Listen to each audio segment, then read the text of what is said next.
ভারতের জনপ্রিয় কৌতুক শিল্পী ভারতী সিংয়ের জীবন কাহিনী যেন রূপকথার মতোই, তবে এর পেছনে আছে অসংখ্য দুঃখ, কষ্ট আর সংগ্রামের গল্প।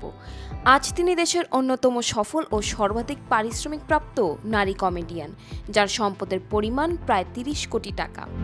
কিন্তু শৈশবে তার জীবন ছিল অন্ধকারে মোড়া। ওয়ালটন এখন দেশের সীমানা পেরিয়ে পৌঁছে গিয়েছে ৫০টিরও বেশি দেশে।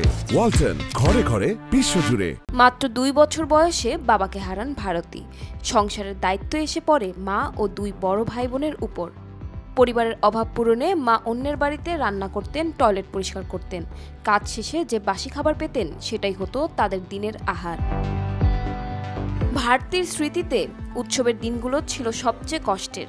মা কাজ থেকে ফিরলে সেই বাড়ির লাড্ডু দিয়েই করতেন লক্ষ্মী পূজা। কখনো কখনো শুধু রুটি আর লবণ খেয়েই কাটাতো দিন। আজ বাড়িতে ডাল, সবজি আর রুটি আছে, এটাই যেন তার কাছে বড় আশীর্বাদ। পাঞ্জাবে কলেজে পড়ার সময় থিয়েটার আর ছোট কমেডি শো করতেন ভারতী। সেখান থেকেই কমেডি সার্কাসের অডিশন ডাক পেলে প্রথমবার মায়ের সঙ্গে বিমানে চড়ে মুম্বাই যান। ধীরে ধীরে তিনি জনপ্রিয় হন, বিশেষ করে লালি চরিত্রে অভিনয়ের মাধ্যমে সারা দেশে পরিচিতি পান। ভারতী শুধু কৌতুকেই সীমাবদ্ধ নন, উপস্থাপনেও সমান সফল। ঝলক দিখলা যা ৫-এ অংশ নিয়ে শুরু হয় তার সঞ্চালনার পথ চলা। এরপর তিনি ড্যান্স দিওয়ানে, হুড়নবাজ, সারেগামাপা লিল চ্যাম্পস এবং লাইটার শিফটসের মতো জনপ্রিয় অনুষ্ঠান উপস্থাপনা করেছেন।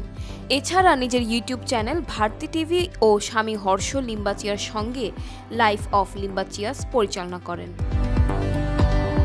টাইমস অফ ইন্ডিয়ার তথ্য মতে ভারতীর সম্পদের পরিমাণ প্রায় ৩০ কোটি রুপি। মুম্বাইয়ের বিলাসবহুল ফ্ল্যাট, একাধিক দামি গাড়ি, সব মিলিয়ে তিনি আজ সত্যিকারের লাফটার কুইন। তবুও শৈশবের কষ্ট তাকে আজও বিনয়ী রাখে, আর হাসির মাধ্যমে তিনি কোটি মানুষের হৃদয়ে পৌঁছে দেন জীবনের সবচেয়ে বড় শিক্ষা: অন্ধকারের পরেও আলো আসে।